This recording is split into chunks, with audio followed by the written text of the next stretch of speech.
안녕하세요. 오늘 저희가 함께 살펴볼 자료는 영상강.com TV의 유튜브 영상 기록인데요.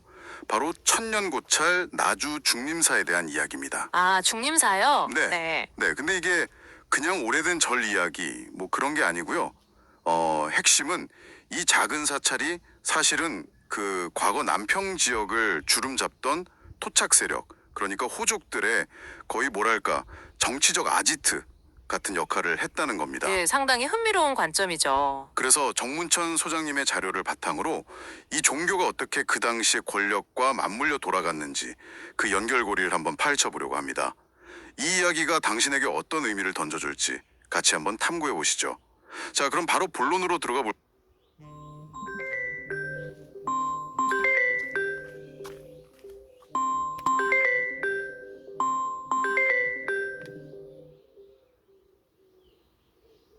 볼까요? 자료에 따르면 중림사는 그 지역의 실세였던 남평 호족, 그리고 그 아래에서 이제 행정 실무를 맡았던 호장들과 아주 밀접한 관련이 있었다고 해요. 네, 맞습니다. 이 호족이랑 호장들이 당시에는 거의 뭐 그 지역의 왕이나 다름없는 그런 영향력을 행사했다는데, 이들이 불교 사찰인 중림사랑 어떻게 연결되었는지가 오늘 이야기의 핵심 포인트 같습니다. 네, 여기서 정말 재미있는 부분은 이 호족이나 호장들이 단순히 중림사를 그냥 후원만 한 게 아니라는 거예요. 뭐랄까, 사찰을 통해서 자신들의 권위를 세우고 또 지역사회에 대한 어떤 지배력, 이런 걸 좀 공고히 하는 기반으로 삼았다는 거죠. 아, 기반으로 삼았다. 네, 이걸 좀 넓은 시각에서 보면 당시 종교기관이라는 게 단순한 신앙의 공간을 넘어서서 얼마나 중요한 정치적 또 사회적 역할을 했는지 알 수 있는 대목입니다. 결국 중림사는 이 지역 세력가들의 어떤 네트워크의 중심지, 뭐 그런 역할이었던 셈이죠. 정치적, 사회적 중심지였다. 정말 흥미로운 지점인데요. 그럼 구체적으로 어떤 식으로 활용되었을까요? 그게 궁금하네요. 단순 후원 이상이었다면 말이죠. 네네. 예를 들자면 중림사에서 열렸던 여러 가지 제사나 의례들이 있잖아요. 이런 걸 호족하고 호장들이 직접 주관을 했어요. 아, 직접요? 네.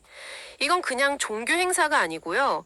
자신들의 지위나 권력을 사람들한테 보여주고 또 지역사회의 어떤 질서를 다지는 중요한 정치적인 행위였던 겁니다. 그렇군요. 과시의 목적도 있었겠네요. 그렇죠.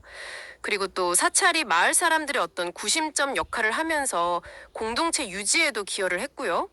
때로는 뭐 호장하고 주민들 사이에 갈등이 생기면 그걸 중재하는 역할까지 담당했다고 합니다. 중재까지요? 네. 이런 활동들을 통해서 이제 사찰과 그 후원 세력은 서로의 영향력을 같이 튀어나갔던 거죠.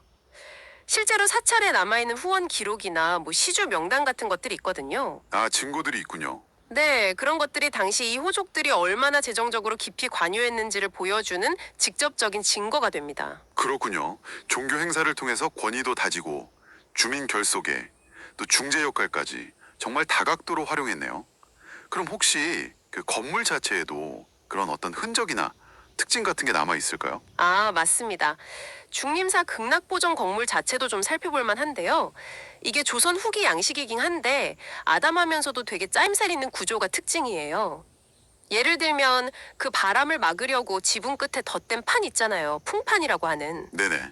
그런 거라든지 아니면 기둥 중간이 이렇게 살짝 불룩하게 나온 배흘림 기법 같은 그런 전통 건축 요소들이 잘 보입니다. 아, 배흘림 기둥이요? 네. 그리고 특히 내부를 보면 기둥이 없어요. 그래서 공간이 탁 트여 보이는데 뭐 이건 어쩌면 당시 권력자들이 모여서 어떤 의례를 거행하기에 좀 더 용이했을 수도 있겠다 뭐 이런 생각도 들고요. 아, 그럴 수 있겠네요. 그리고 불단이 중앙이 아니라 옆으로 배치된 점이나 건물 뒤쪽에도 문이 나 있는 그런 독특한 구조도 좀 눈여겨볼 만합니다. 뒤쪽에도 문이 있다고요? 흔치 않은 것 같은데요? 네, 좀 독특하죠. 물론 창건 기록 자체는 약간 설화적인 면이 있어서요. 백제 비유왕이나 아도화상 이야기 같은 그게 명확하진 않지만 이런 건축적인 특징하고 또 역사적인 배경이 잘 어우러져서 중림사의 가치를 더해주고 있다고 봅니다. 자, 그럼 이 모든 이야기가 지금 당신에게는 어떤 의미로 다가올까요? 중림사 사례는 그 천년고찰이라는 타이틀 뒤에 숨겨진 종교가 지역 권력 구조와 어떻게 이렇게 얽혀 있었는지, 그래서 사회 질서를 유지하고 세력을 확장하는 데 어떻게 기여했는지를 보여주는 아주 생생한 증거라고 할 수 있습니다. 네, 그렇죠. 그러니까 단순히 오래된 종교 시설로만 볼 게 아니라 그 시대를 읽는 중요한 창문이 될 수 있다. 이런 거죠. 여기서 한 가지 더 생각해 볼 점이 있는 것 같아요. 우리가 평소에 그냥 무심코 지나치는 오래된 사찰이나 유적지들 있잖아요. 네, 많죠. 그 안에 이 중림사처럼 얼마나 많은 사회적이고 정치적인 이야기들이 숨겨져 있을까요? 겉보기에는 그냥 평범해 보이는 장소에서 어쩌면 당신 주변의 어떤 곳에서 발견되기를 기다리고 있는 또 다른 천년의 이야기는 무엇일지 한번 상상해 보는 것도 꽤 흥미로운 탐구가 될 겁니다.